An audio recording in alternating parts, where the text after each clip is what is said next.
And especially when I was going to the white school and walking against the grain of the black kids going to the public school who were calling out, oh, she thinks she's white.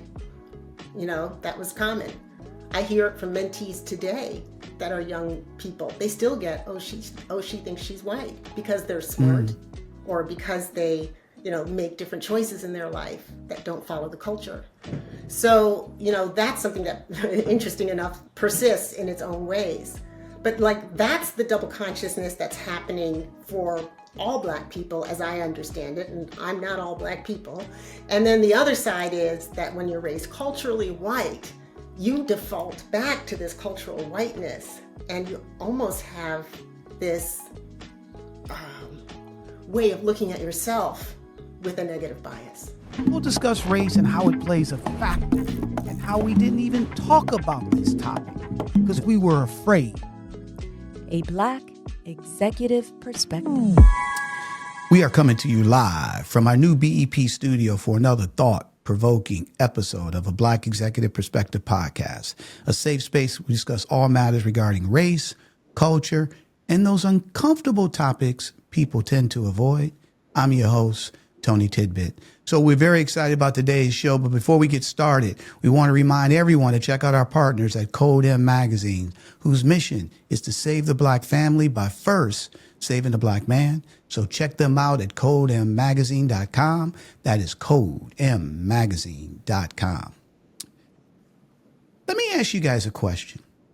What does it mean to grow up fluent in white culture while holding a black identity you're still learning to claim? It's interesting, right? Well, today, in a deeply personal and wide-ranging conversation, Grace Fooden, a seasoned executive in fashion and beauty and the CEO and co-founder of a beauty brand, joins a Black Executive Perspective to share her journey on navigating corporate spaces as a biracial black woman. Grace will share about living with the internalized double consciousness, not just between black and white, but between the culture that raised her and the truth she had to reclaim. She will unpack the emotional labor of fitting in, the healing power of mentorship, and how black women can move from fractured identity to integrated leadership. Let me tell you a little bit about my good friend, Grace Fooden. She's, as I stated, she's a seasoned brand and merchandising executive with over 20 years of leadership experience in fashion, beauty, and consumer goods. As a biracial black woman raised in a predominantly white environment, Grace has spent her career navigating the complex emotional terrain of being the only one in the room. Today, she channels those lived experiences into purpose-driven leadership.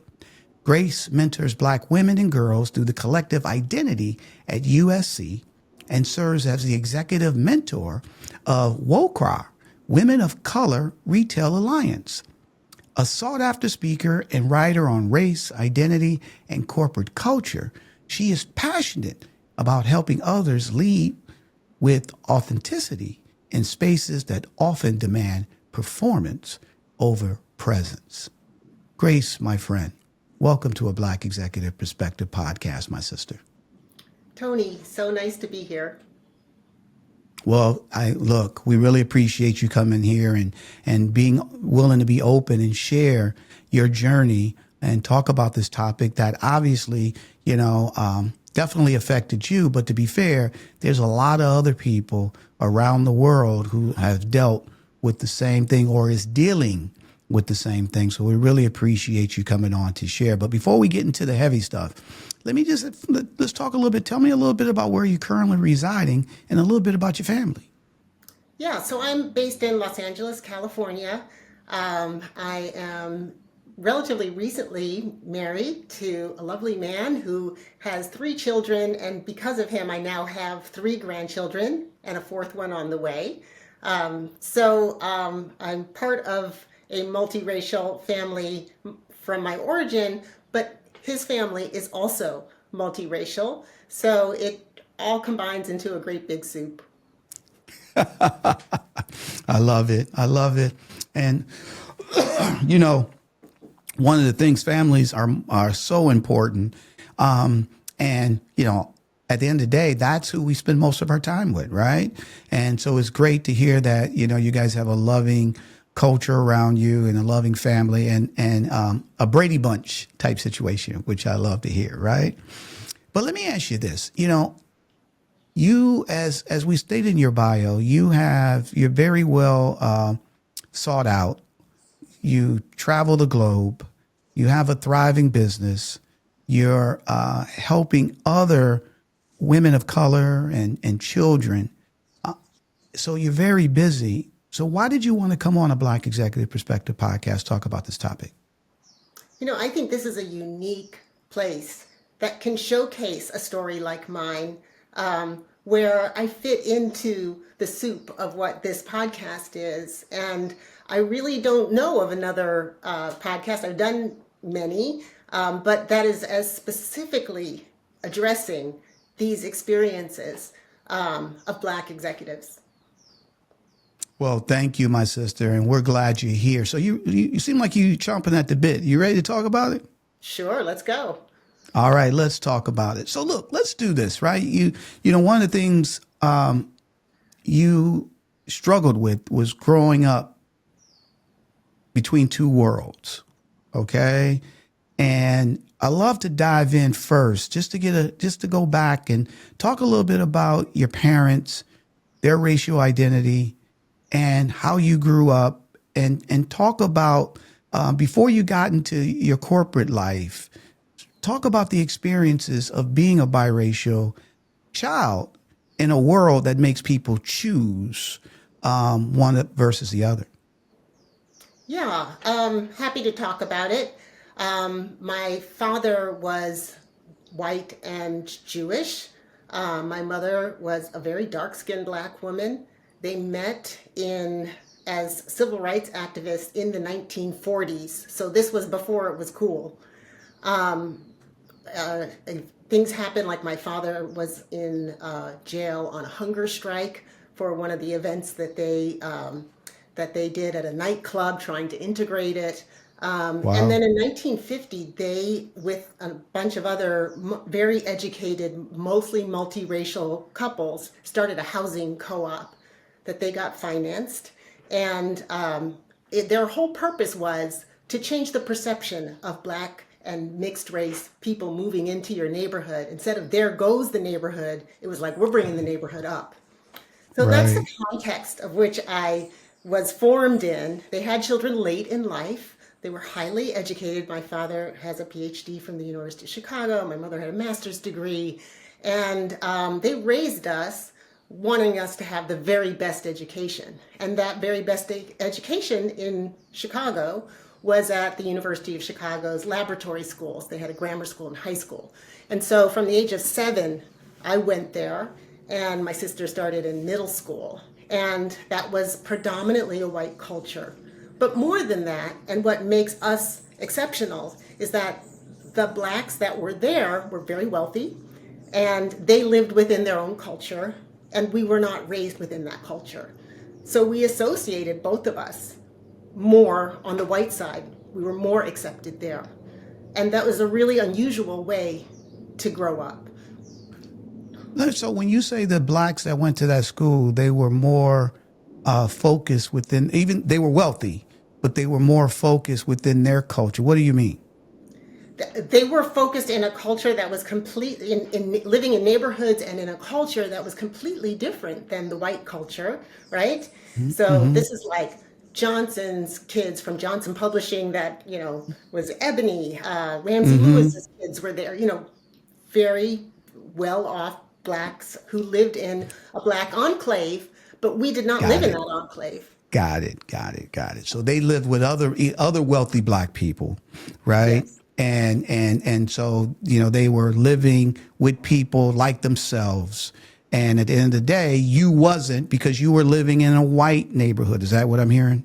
Or in this cooperative that was within this interracial neighborhood, but definitely with a cultural bias towards being white. My mother didn't speak in Ebonics that she grew up with. ever. I never heard her speak that way, but clearly she's from the South, from Georgia. That's not what she originally sounded like. So this was very purposeful. And I think it was to help us succeed in the world, not thinking about this missing piece really out of a place of wanting to help us get to the best place we could in the world. Did you, when you were living in that, especially going to school and with the other black kids that were obviously in their culture, and then you were obviously in another culture, did you question yourself a little bit about that? Oh, Or sure. it was just normal? Tell us a little bit about that. It's time to rethink your protein. AgriLab's protein bars are crafted with high-quality protein, double the leucine, and enriched branched-chain amino acids, essential for optimal muscle recovery. Finally, a protein bar that works as hard as you do. So visit agrilabs.com and use the code BEP to get 20% off. That's agrilabs.com, promo code BEP. I mean, sometimes I forgot, but like the lunch tables, right? Not sitting at the black lunch table, right? Being the only, there was one guy who was able to cross, but I wasn't able to. And so my sister the same. You know, we sat at the white lunch table. We didn't sit at the black lunch table. We didn't always notice it as different, but there were moments that you did. Did the black kids say anything to you at all? You know, it was an awkward, no, mostly no, and it was an awkward Grace, you there? relationship. They would try to. Sometimes I would feel uncomfortable. You know, I wasn't really the most forthcoming because I didn't know that world. They made me inherently feel uncomfortable because that's what I was raised to believe, right? That I should be uncomfortable with you. Wow, that's interesting. But let me ask you, let's look at the opposite of that. How did the white kids make you feel? You know, I had my group of friends. I have, you know, my best girlfriends to this day are people that I met when I was in kindergarten and when I first moved to the lab school at 7. They came to my wedding recently. You know, these are tried and true friends, and they did not see this bias. Not that their families didn't. I saw that sometimes within their families. But dating became a problem. You can imagine, right? White guys weren't going to ask me to the dance, right? And then eventually I started to look a certain way, and so some of the black guys would ask me, and I didn't really know what to do with that, you know. So it was all very, it was all very awkward, let's say. Well, did your parents talk to you at all? Because look, let's be fair. Your parents were activists, okay? So they were, as you were saying, trying to integrate a nightclub. Your father did a hunger strike in jail. They wanted, I believe in 1940, so it's probably, because in 1967, 3% of the United States married couples were interracial, only 3%. So in the 1940s, are you kidding me? If it was a percentage, that would be high, right? So they were fighting against these things. But did they ever sit down and chat with you and your sister and talk about the things that you would have to deal with, or more importantly, how you felt a pull one way or the other in terms of where you stood in terms of your own identity? Yeah, the short answer is no, they didn't, which is, you know, unusual, right? When you think about it. I mean, my parents got married 17 years before Lovings, right? So Right, exactly. You know, it was legal where they got married. My mother's mother was the only one who attended their wedding. But, you know, they were really brave trailblazers. No question. I think that in some ways they were trying to make it as if it didn't matter anymore. And at the same time, they were becoming more middle class, right? So then this, you know, they were less the rebel when I was growing up than I knew the stories of their history. And I didn't really Got know it. many of them until I was an adult. I actually Got kind of it. cornered my dad one day and said, okay, now I need to hear the stories. So I think it was a combination of things. And again, their reason to do this, they thought, was to get us ahead with the best education possible, and that would change the world without thinking of the social implications. Yeah, and look, I can imagine, that they probably wasn't the only one, right? Because at the end of the day, you always are trying to make things better for your kids, and and I can relate to that a little bit, right? With my own daughter, right? My wife is white, I have my two daughters are biracial, and I didn't really. I thought that especially we're in the they were born in 2007 and 2008. Okay. And I didn't really sit down and chat with them about black and white and the whole nine yards because I didn't, I thought it was different when I grew up. Right. And then Really? I remember, I think you saw the episode that we did, Too Black to Be White, Too White to Be Black. Right. And my daughter was in that episode. And some of the things that she was sharing, it kind of blew me away because I, I just didn't have a clue. And so I can understand it because you think that you get to a certain level and that doesn't matter anymore. Okay. So I can definitely understand it. But let's talk about with you though. So you talked about having this double consciousness. Explain, let's dive into your double consciousness and the pull, the gravitational pull that you were dealing with. Yeah, I mean, I of course didn't know what double consciousness is actually until relatively recently, when you think about things. Because again, wasn't raised with a lot of black culture. The only black culture I got was through my mother's best gay friend, who we called Uncle, who worked for the Johnson Publishing in a senior executive position and would give us, little bits of black culture through like black magazines or comic books that Ebony put out, things that would help us because I think he was aware that we were missing something.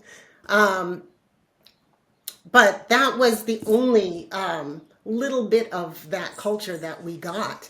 And Just that real quick though, did you spend time with your mother's side of the family? So my mother's side of the family was only her mother, who was the one who went to their wedding, and she had a heart attack and started have a bit of dementia and moved into the housing co-op, into her own unit of the housing co-op. And so I saw her as this aging woman who was, Right. losing her memories, although she had been a hardworking woman who raised my mother and got her to where she was. And my father's side of the family disassociated from him for 30 years. So I met his side of the family when I was 20. But your mother didn't have a big family of cousins and or you didn't spend time with your mother's family pretty much at all. I don't know how much more there was of it. I knew her father Gotcha. had passed, and when she passed, I met some cousins of hers, but they may have been second cousins that I had never met Right. before in my life, and I was an adult at this point. Okay, go finish your thought. I just wanted to because you were saying the guy, showed you some magazines and stuff. You're like, oh my god, and I'm like, well, wait a minute, your mother's black. You haven't spent any time, so that's was reason my question. But go ahead, finish. Yeah, so that was the reason why there was no culture, and she wasn't really showing us that at all. Right. Again, she didn't speak the way she grew up. She didn't associate with that many people. The only thing I remember that she did that was specifically black was that she attended Operation Breadbasket from Jesse Jackson, which was in the neighborhood, in the hood, not where we lived, in the hood. And she would go there on Sundays sometimes. And that's the only thing she did. And then that stopped and went away. And again, they became more middle class. And I think they pushed away from that experience. I can't remember Wow. what the original question was, but if you want to No, no, relive. no, no, no. I just the double consciousness part, right? Oh, You yes, the know, double consciousness. So this is where this comes from. I didn't really have a black side at all, right? I had the white side and I had the perception of what it means to be black that we don't talk about, that's not allowed to be said. And then much later, as an adult and really fairly recently, I start to have a relationship with the African American community, and I really see that I actually have three consciousness, right? I have the two that all black people have, and then I have this other one of this cultural bias that I was raised with of being white. Can you dive in a little bit more of the three consciousness? Because you just said something which is key, right? And you said Black people have two consciousness, right? And if I remember correctly, I think it was W.E.B. Du Bois Yes. who came up with that back in the early 1900s, that the Yes. double consciousness that Black people have. So can you just dive in a little bit deeper? Yeah. One is that they are living in this white world, and the other is this, I have this other consciousness as a Black person, and from that comes code switching. I don't have code switching because I only had one code, right? But I had this understanding that the world was perceiving me differently, right? You're not getting asked to the dance. You're not, all these things are happening differently. People are reacting to me differently on the street, right? Especially when I'm with my dad. So I had this consciousness of those things. And especially when I was going to the white school and walking against the grain of the Black kids going to the public school who were calling out, oh, she thinks she's white. That was common. I hear it from mentees today that are young people. They still get, she thinks she's white because they're smart or because they, make different choices in their life that don't follow the culture. So, that's something that, interesting enough, persists in its own ways. But that's the double consciousness that's happening for all Black people, as I understand it, and I'm not all Black people. And then the other side is that when you're raised culturally white, you default back to this cultural whiteness, and you almost have this way of looking at yourself with a negative bias. So let me ask you this, and then I want to dive into the last statement you said. So, and it goes to what my daughter said in the episode, Too Black to Be White, Too White to Be Black, is that she wanted an American Girl doll. And we bought her American Girl doll for Christmas. And she was 5, 6. And she said, hey, when I was looking, I noticed that I didn't see anybody that looked like me. Okay. And, I see a white but I don't see me. Right. So when you were looking in the mirror, when you were, getting dressed to go to school or getting ready to go out and you looked in the mirror, what did you see? That's an interesting question. I never thought of it that way, but it reminds me of a story. I, in 3rd grade, sat next to a very dark-skinned Black girl at the lab school, right? Well-off parents, I'm sitting next to her. My mother had given me a Black doll, and it was a very dark-skinned Black doll. That was kind of the only kind of doll there was. Later, she found some middle-tone Black dolls for us, and we each had one. But I had that one Black doll, and I told it to this girl I sat next to like it was a secret. Hey, I have a Black doll. And she looked at me like, all my dolls are Black. What are you talking about? Right. So for me, that's the difference, right? Like, this was a secret to me. And to her, this was normal. Right. So that's how I perceive myself. Is like, this is my secret.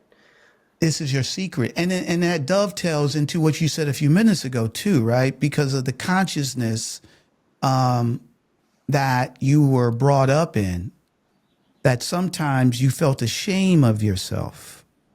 Yeah. Right? Talk a little bit about that. What when you say you felt ashamed, talk a little bit about that. Yeah, the obvious one is the hair, right?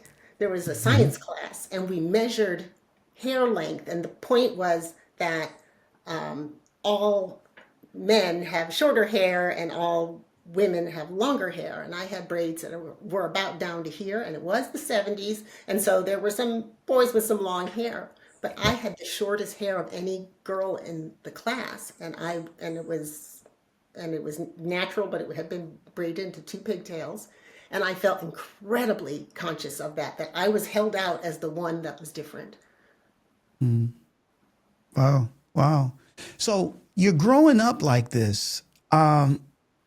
And when did it, like a lightning bolt came down and struck you Okay, talk a little bit before we go. Talk a little bit about, because you've been an executive, you've been in corporate spaces, you created your own skincare line, you've traveled the globe, okay, and as we said in the monologue, you've been in a lot of places where you were the only person of color.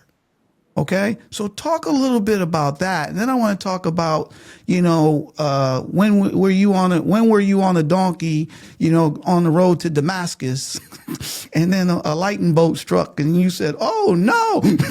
All right, so let's dive into that. Well, the first lightning bolt was actually before I got out of high school. Okay, As let's a hear it. junior, as a sophomore going into my junior year, I knew something was wrong, and I didn't know how I was going to figure out. I knew I was going to have to figure out this black thing. I mean, that's how it was being. That's how I was talking about So it in my you were language. struggling, and you was like, "I got to figure out this black thing," right? When you say Right. this black thing, like, what did you mean? This cultural. I'm living in this world, and culturally, this is what's happening. And now I'm old enough that I'm realizing I got to figure this out. How am I going to be in this world? Right? There's a couple of different strands of things going on, and there's a whole mess of things that I don't fit into at all. And so I, at 15, went to the public school, signed up, did not tell my parents, and decided I was going to go to the public school where the black kids were and figure this thing out. I was going to do it. I was completely wrong in doing that because I got put in the honors class with the white kids and I got teased even more, right? So it didn't, but it was my first aha moment, was that moment when I said, and I went home, and you can imagine my parents had already paid the tuition. There's no getting the deposit back, Right. And I've just decided I'm doing this, right? Not knowing at that time how rebellious my parents were when they were young. So I feel like actually it's my legacy to have done something like that. Now in the corporate world, I got along. I got along well because in corporate fashion, most of these are white ladies that I'm working with on all levels, except possibly the CEO. It's usually a white man. And I knew how to behave around them. I was raised around this. I knew how to play this game, right? And I knew what to avoid, what not to talk about. Or if I wanted to pull some emotional heartstrings, I knew what I could talk about in my story. So I played it without thinking it was playing it, just thinking this is how I'm going to have to do things. This is how it's going to work for me. And that's how I managed as an executive for a long time. I did find myself sometimes having outbursts at work where I would like really call someone on the carpet in a deep way, and I was probably right, but it was the wrong way to do it, and it was giving me an angry black woman thing. So I thought I'm not going to do that anymore because I can't afford that. So I kept pushing it down and pushing it down and pushing it down until these every 5 years or something there'd be an eruption, right? Something would happen. I couldn't hold it back anymore.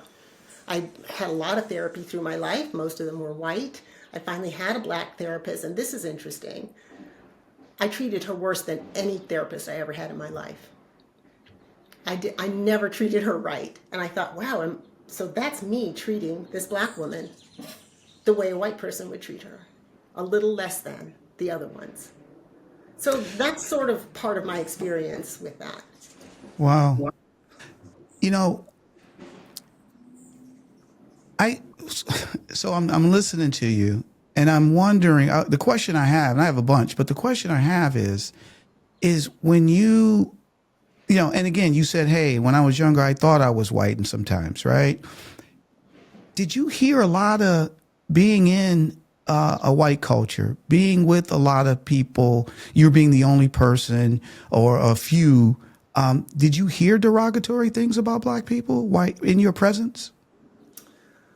The only times I really heard derogatory things is when I moved to Atlanta for work. That was the first time I was living in the South. Again, working with mostly, white sorority girls, that whole game. And, they had coded it a little bit, but it was there, right? Not our kind, that kind of thing. So I just let it slide. I could, at this point, this is later in my career, and I'm just thinking I'm a mercenary at this point. I'm just getting through this, right? Doing what I have to get through this, right? Calling it out is not going to do anything at this moment in time for me, for them, for the world. And so that was like a taste of how that felt. Right. And that was later on. That was me totally aware that I'm letting it slide. Yeah, the reason I asked is because, you know, when you just got finished saying, hey, I had, you know, 3 or 4 therapists, 3 of them were white or 2 of them were white, and then I had the black therapist, and I treated her the worst out of the other 3. Where did that come from? Why did you treat her? See, you see my point here is because something had to be going on. It may have been subliminal, but you just don't say, I'm going to treat these people. And you didn't say it. You just did it. These people I feel is, and I'm making this up. You didn't say this, but these people I feel has the credentials. This person, I don't think, and you didn't say that, but I'm just saying, where did that part came that this person, this black person, ain't on the same level as these people, right? You see my point here? Because that just doesn't happen overnight. There has to be some type of visual or vocal or verbiage that says these people are this and these people are that. And let's be fair though, too. You're growing up and the world is showing you that every day. Okay. Just, you know, you have protests and you talked about Jesse Jackson and just all the things. So that's why I was just trying to find out, how did you, and look, let's be fair though, too. For you to say this and share, it means the world, okay? Because this is how we all have stories and journeys. And at the end of the day, talking about them, not only, in my opinion, not only helps us deal with it and helps us go, but also shares and help other individuals as well, right? Yeah. Because here's the key. You're not the only one, and it's just this fact. So I was just trying to understand, how did that situation unfold, your thought process in terms of this person, I treated this person this way and these other people I didn't. And it was based on the color of their skin. It wasn't thought about. It was, at this point, my upbringing, and it was how I was just noticing I was doing it, but I didn't stop doing it. I'd show up late. I would not show up at all and not call. I would never have done that before. That's just not how I behaved in my professional life. And it was only that I started noticing it, that I was doing it with this one person, right? Who was the only one, probably the only black relationship in my life at that moment. And I was treating her differently. I was treating her how I saw white people treat other black people, just a little bit less. Just a little bit less. Just didn't matter quite so much if I didn't show up. And I just called her later. Did she call you out on it at all? Did she say anything? Yeah. She did. If you like what you hear and want to join us on this journey of making uncomfortable conversations comfortable, please subscribe to a Black Executive Perspective podcast on YouTube, Apple Podcasts, Spotify, or wherever you get your podcasts. Hit subscribe now to stay connected for more episodes that challenge, inspire, and lead the change. And she also brought up something that, and when you said 2 or 3, I'm talking I probably went to 5 or more therapists, like a lot. And she called out something that I hadn't realized had happened in my life, which affected my bonding with my mother. My parents had been in a major car accident when I was 1 year old.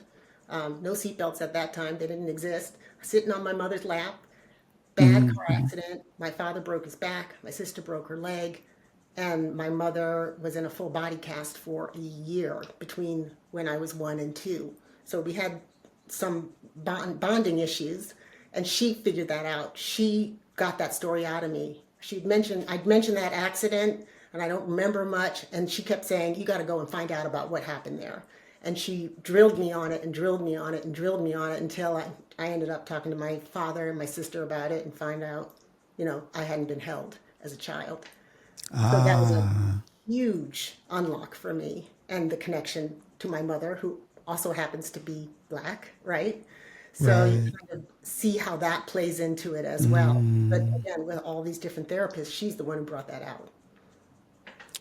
Well, I can imagine that was emotional as well, though, right? Yeah, Because, really. you Yeah. know, and it proves that a lot of times what we deal with as adults really goes back to our childhood.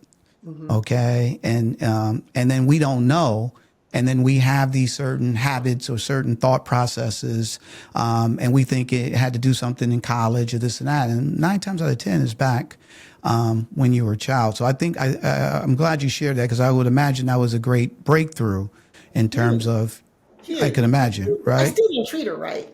I still didn't. Even after She that. helped me, but I still didn't treat her right. I did not. Oh no. So let me ask you this. You know, one of the things that a lot of people of color struggle with in corporate America is the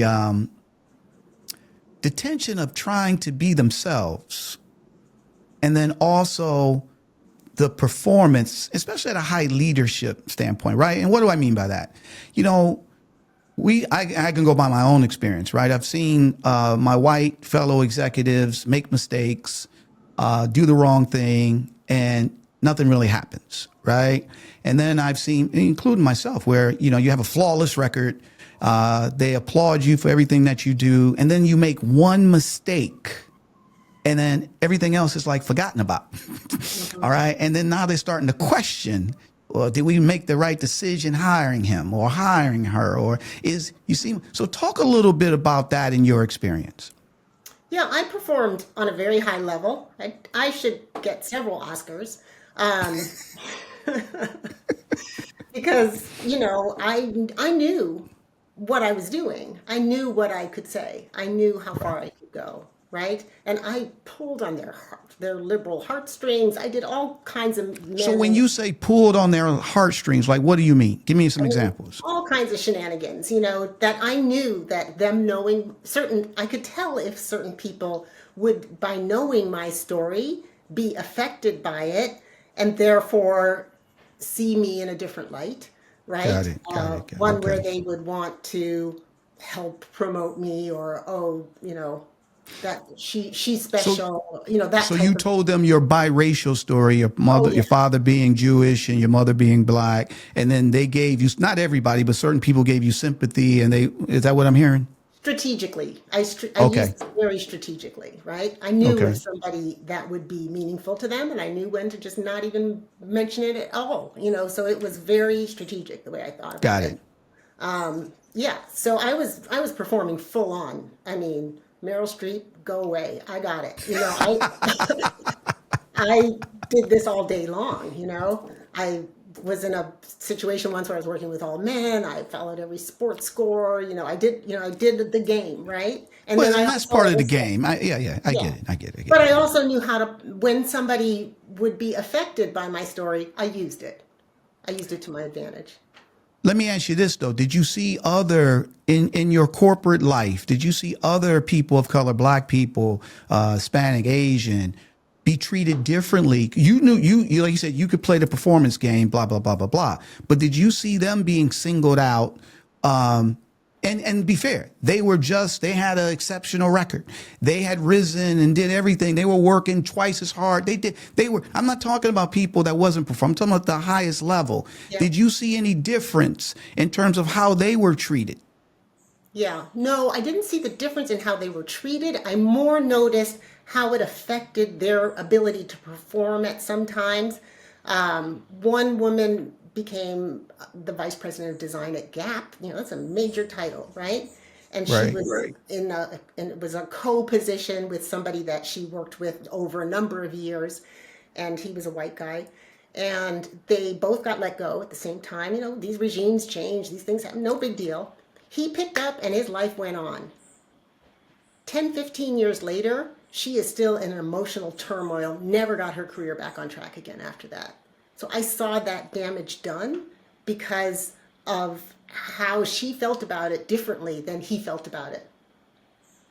That's an example of the type of thing that I saw. I saw other people, again, that she was one very high level black woman. There aren't very many. I mostly didn't work with any. I worked with one black man in a high level position who, definitely knew how to perform well, right? But we did kind of stay away from each other, right? You don't want to have all those black people next to each other, so better to make them in, right? Um, I'm serious. Oh, no, And you know no. it's true. No. I know you're serious and you're telling the truth because me and Chris say it all the time. Okay. So But we go would ahead, kind of finish your stay thoughts. I about the just love, table. listen, I love your honesty because you are telling the exact, the truth. Go ahead. Yeah, I mean, and then there were times where people thought we should be dating. It was so funny. Oh, Um, man. but he was a performer. He knew what he was doing. But Right. mostly there was no one. I would say aside from those two people mentioned, there were no significant highly skilled African American people in my career until I met the woman who got me into mentoring. Got it. Let me ask you, let's go back to the triple consciousness. Okay. Yes, Let's go back to that. Right. And so, you know, you knew the game. Okay. You could play the game. Right. But let's just use these two people as examples. Right. They had to they couldn't just be themselves. You could be yourself. Okay. They yes, couldn't be themselves. yes, Okay. So they had to go over here and yes, then be somebody else just to not just to fit in, but to perform, to get the accolades, to make sure to be one of the group. To be right, fair, so they right, had to step over and they had to tap dance. They had to do whatever they need to do to be part of the group. right, Is that correct? yes, Right? And so based on that, and then they go home, and then now they got to go back yes, to their regular life and they can sit back and talk junk or whatever the case may be. That's an emotional, and most people don't understand that.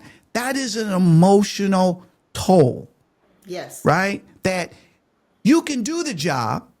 You can do it at a high level. You can lead people. You can create new designs. You can create new makeup. You can help scale the organization and create more different revenue streams. You can do all these things, but you got to be like this. You got to talk like this. You got to act like this.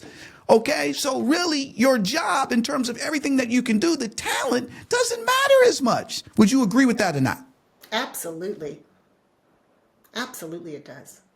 Yeah, yeah. I experienced other people experiencing that, right? Obviously, that wasn't my direct experience because I was being the way I was raised, right? That's that thing.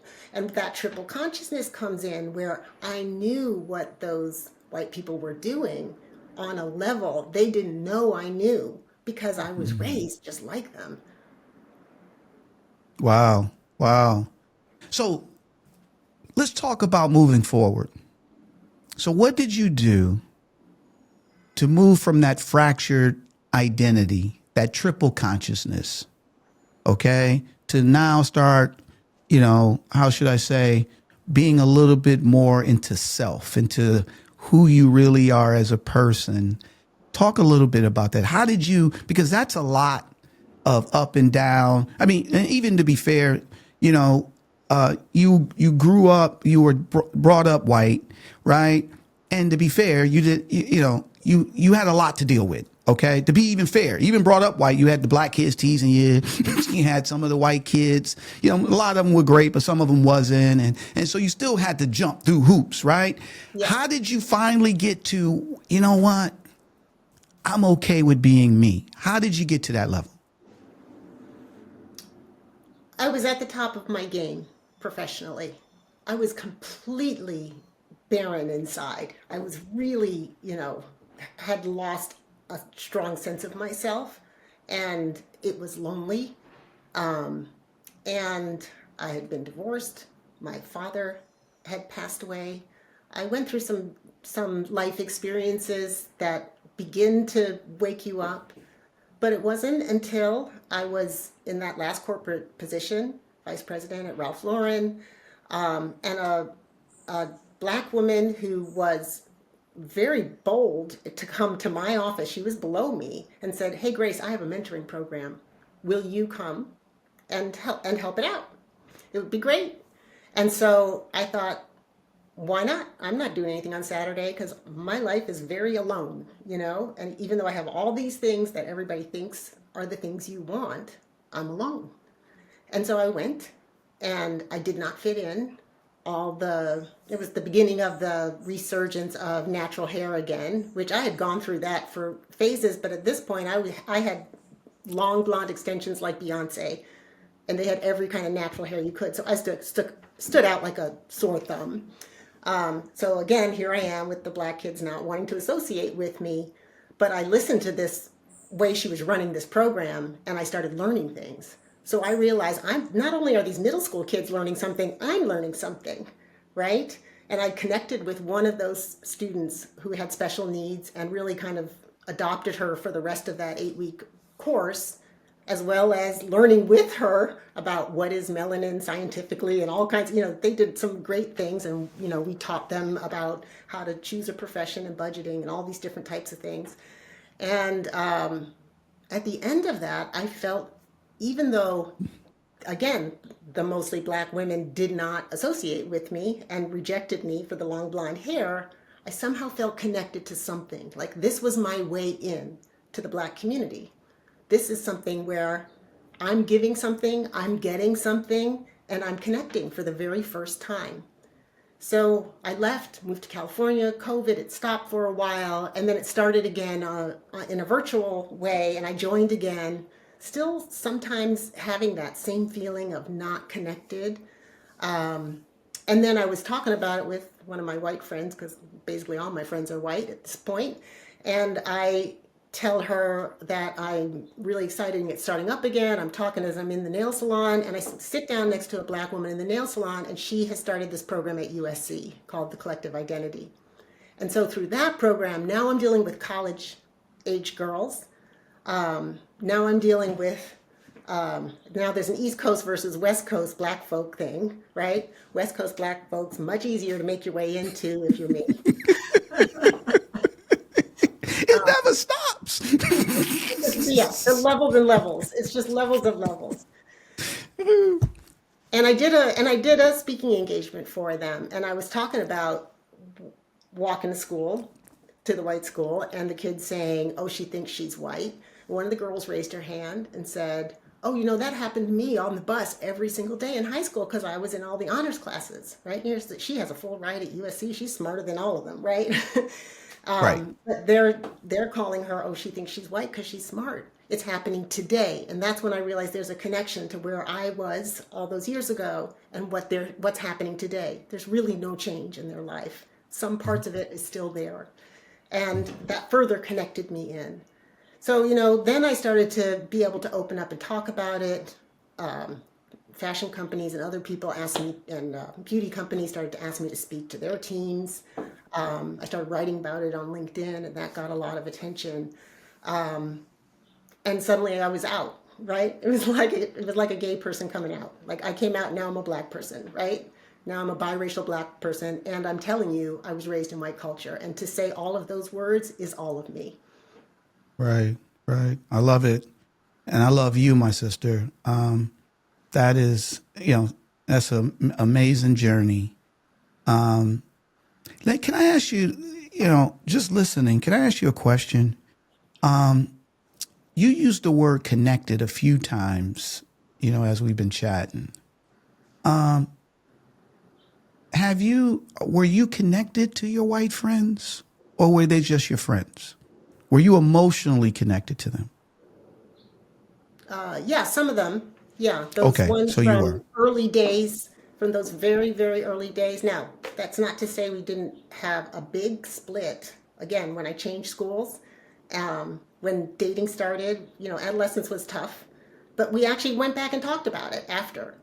So that's why I consider them my true friends. Got it. So you've had connected relationships. You just struggle to have that connection with black people because of the way you were brought up. Relatively recently, yeah.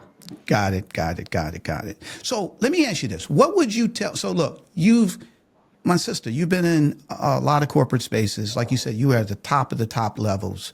What would you tell companies today that truly want to create environments where people don't have to jump through this world and that world, and just show up and be themselves and still perform at a higher, because they can perform at a higher level anyway? What would you tell them? What do they need to do? I don't think there's an easy answer to that. I've been at companies that had black groups. I know when I was at Victoria's Secret, we got flown to Washington to some dinner. All the black people got flown to Washington on a private jet to some table they had spent a lot of money on at some event and they need to show off the black people. At Ralph Lauren, they had a very strong group of. So they had to, hold on, stop a second. They put them on a jet, a whole group of them. They running the table, right? None of us had ever met each other either. They didn't even know each other, huh? And then flew them in and said, look how diverse we are. Yes, it happens. Oh, man. Oh, I know it happens. It's just funny. It's just, because, a lot of times you think where you work is the world. Okay. And when you hear stories, you're just like, yeah, this is what they do. But go ahead, finish your thought. Yeah, the other side of it was at Ralph Lauren, they very purposefully, as soon as I was hired, introduced me to all the other black executives and talked about their diversity programs and all of that. I never saw, after meeting them once, I never saw them again. And not that they were bad people, they were great people, right. But it just was like a kind of forced relationship. So I don't know what really works because I haven't seen it. I really don't know.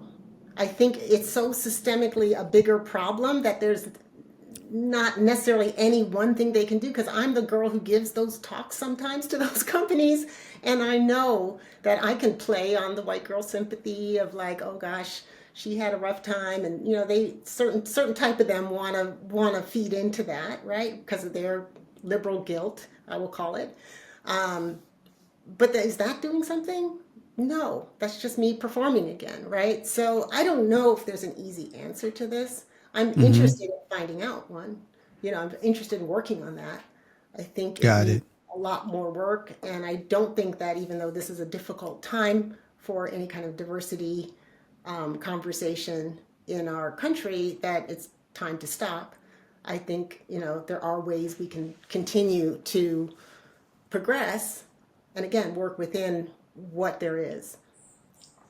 Well, listen, thank you for that. But I think the one thing I do think that can help affect change is what you're doing right now, is by sharing your story and more people sharing their stories, and then people hearing these stories, and then people saying, you know what, maybe I can affect change. Maybe I can, when I'm at work, or, I have a senior leadership team, maybe I can talk to them, and maybe we can try to make things more inclusive. So if we don't say anything about these things, if we don't share our stories, then to your point, nobody will know, right? And we know, but the bottom line is we want mainstream to know, and we want more people to have the courage to come on and talk about these things, because they are true, they happen, and awareness. What's the first thing? What they say, the first step to realizing you're an alcoholic is the first thing you got to say is, I'm an alcoholic.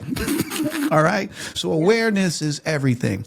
What advice would you give Black biracial women that are navigating the things that you dealt with, and or it may not be similar, but just, who are on similar paths today? I would say getting involved with things like mentoring, it's an easier way in, especially if you're not coming from that same background and you don't have that base to connect on. Could be, you don't have the same music, you don't have the same, all different kinds of things, don't live in the same neighborhoods, but find those things where you can, and mentoring is one of those things. We, as you said really well, we all do have our stories, and our stories are important, and they do help, right? Every little one of them. Otherwise, I wouldn't keep doing it. And even if it's just a baby step, it's a step. So I think that's one of the things that you can do. Mentoring, again, talking to that next generation, noticing what's changed and what hasn't changed.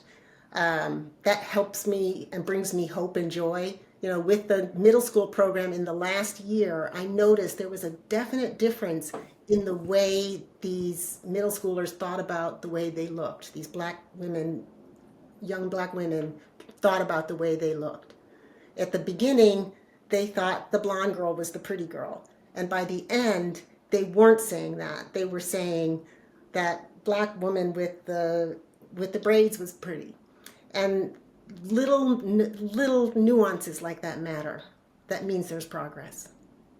I love it. My final question, my friend. Let's say we had they had a cloaking device. So let's say we can go the movie Back to the Future. Let's say we could back all the way up. You could see yourself today, and you saw yourself as a 7-8-year-old person. Or let's put it this way. Let's say if you could write a letter.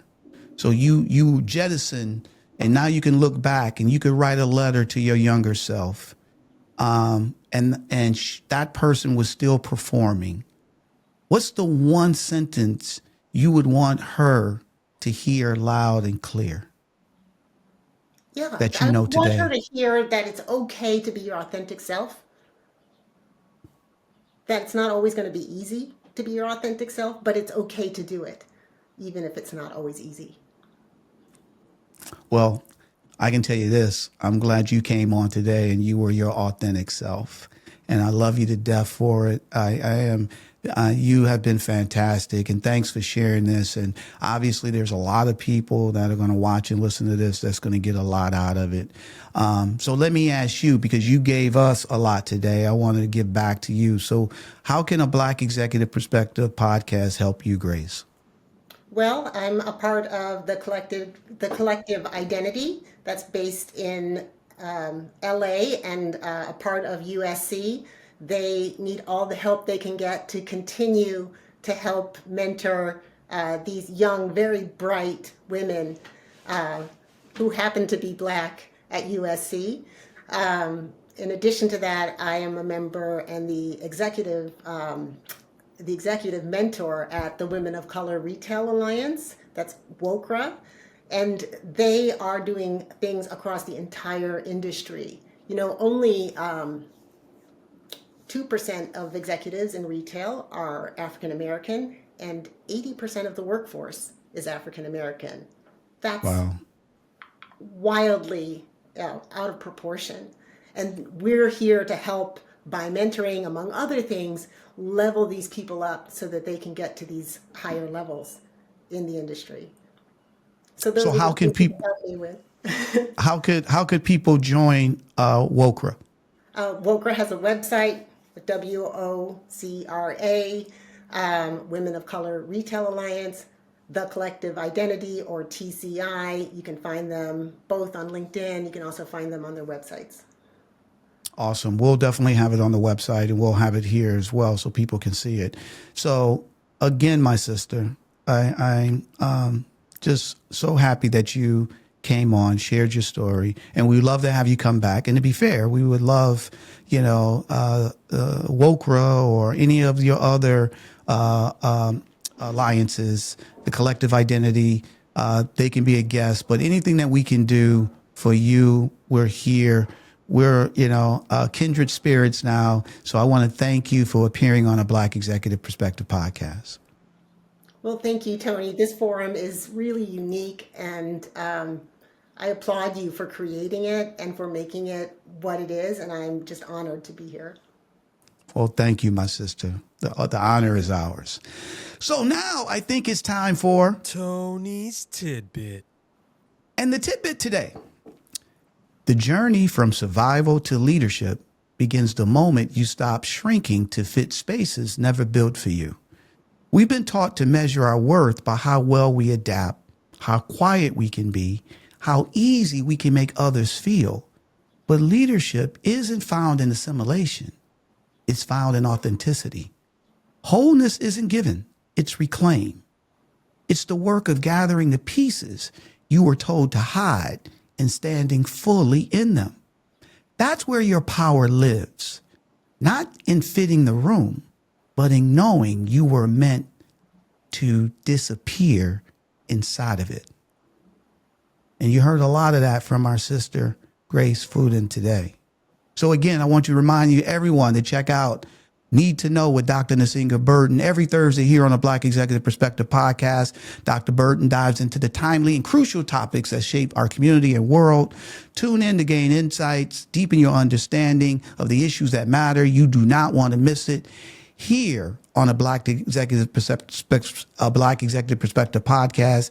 Need to Know with Dr. Nasinga every Thursday. And don't miss our roundtable of the next Pull Up, Speak Up, where bold, unfiltered voices tackle the most provocative issues, sharp perspectives, real talk, call to action. It's not an episode, it's a revolution. So don't miss Pull Up, Speak Up here on a Black Executive Perspective podcast. So now it's time for our call to action. If this is your first time watching or listening to a Black Executive Perspective podcast, our goal, our mission is to eliminate and decrease all forms of discrimination. And to do this, we're asking everyone to jump in and move forward with our acronym called LESS, L-E-S-S. L stands for learn. You want to educate yourself on racial and cultural nuances so you can become more enlightened around people that are not in your circles. And then after you learn, you have the letter E, which stands for empathy. Now, since you've learned, you can be more empathetic towards those people because now you understand what they go through. And then the first S is share. You want to share what you've learned, like my sister Grace did today, to enlighten others so then they can understand. And then the final S is stop. You want to stop all forms of discrimination that walks in your path. So in other words, if Aunt Jenny or Uncle Joe says something that's inappropriate at the Sunday dinner table, you say, Aunt Jenny, Uncle Joe, we don't believe that, we don't say that, and you stop it right away. So if everyone, and this is in everyone's control, this is something that every person can do. You don't have to write your congressman. You don't have to go out and get a picket sign. You can do this in the comfort of your own home or as you walk the earth. Because if everyone incorporates less, we'll build a more fair, more understanding world. And we all will see the change that we want to see because less will become more. Don't forget, you can watch the next episode of a Black Executive Perspective podcast on YouTube, Apple, Spotify, or wherever you get your podcasts. And you can follow us on our social channels of LinkedIn, X, YouTube, TikTok, Facebook, and Instagram at a Black Exec. For our fabulous guest, Grace Fooden, executive, leader, and company builder, I'm Tony Tidbit. We talked about it. We learned about it. We laughed about it. We still gonna strive about it, and we're gonna thrive about it. We love you, and guess what? We're out. A Black Executive Perspective.